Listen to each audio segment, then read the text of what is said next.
YCP నేత మాజీ మంత్రి పేర్ని నాని మీడియాతో మాట్లాడుతున్నారు. ఇప్పుడు అలా చూద్దాం. మార్పుడిగా నేనేదో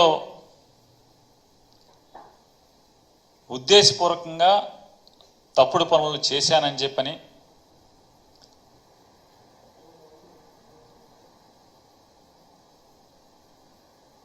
పోలీస్ ఇన్వెస్టిగేషను డిపార్ట్మెంటల్ ఇన్వెస్టిగేషన్ కంటే కూడా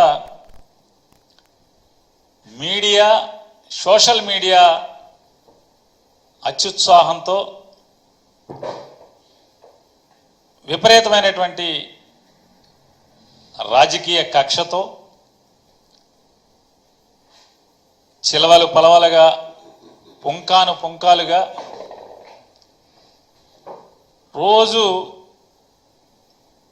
వండి వార్చుతున్నటువంటి పరిస్థితులని తెలుగు సమాజం అంతా కూడా చూస్తుంది. వాస్తవంగా దాంట్లో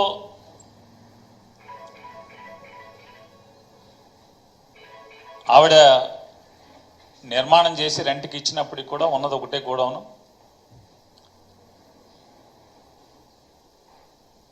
మా అత్తమామలు కానీ మేం కానీ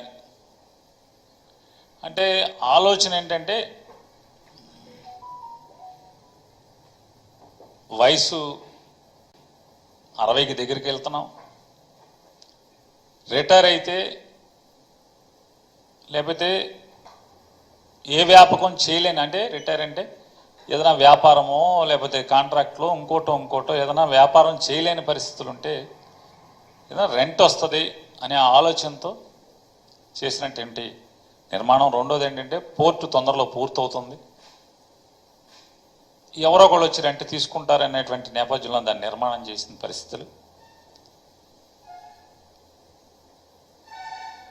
సాధారణంగా నేను కానీ నా శ్రీమతి గారు కానీ అసలు దాంట్లోకి వెళ్తాం అనేది, దానికి వెళ్ళి రోజు వెళ్ళి చూడటం లేకపోతే మధ్యలో వెళ్ళి చూడటం, ఇట్లాంటి డే టు డే ఆపరేషన్స్ అన్నీ కూడా మేనేజర్ని పెట్టుకుని స్టాఫ్ని పెట్టుకుని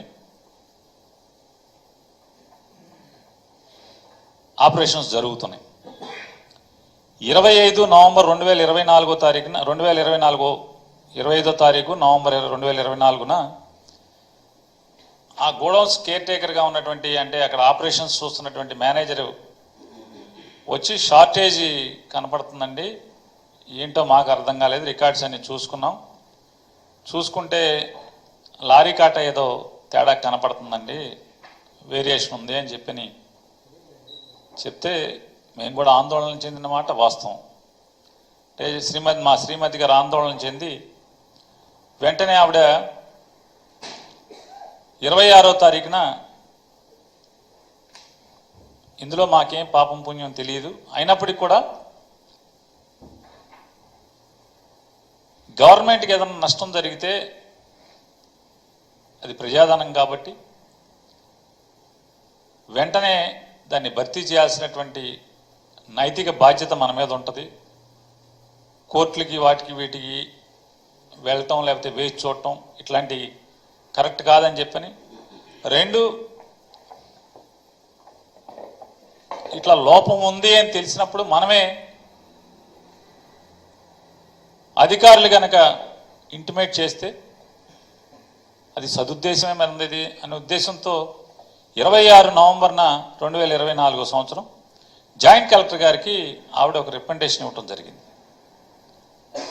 అలాగే 30/11/2024న ఇది, అంటే ఇప్పటికే చాలామంది దగ్గర ఉండుంటుంది, ఈ రికమెండేషన్లో ఆవిడ చెప్పారు 25వ తారీఖున ఇట్లా నాకు వచ్చి ఇంటిమేట్ చేశాడు, 26న టెక్నికల్గా మా పైన దోషం లేనప్పటికి కూడా నైతికంగా మేము దాన్ని ఆ బాధ్యతని తీసుకుని ఆ నష్టాన్ని భర్తీ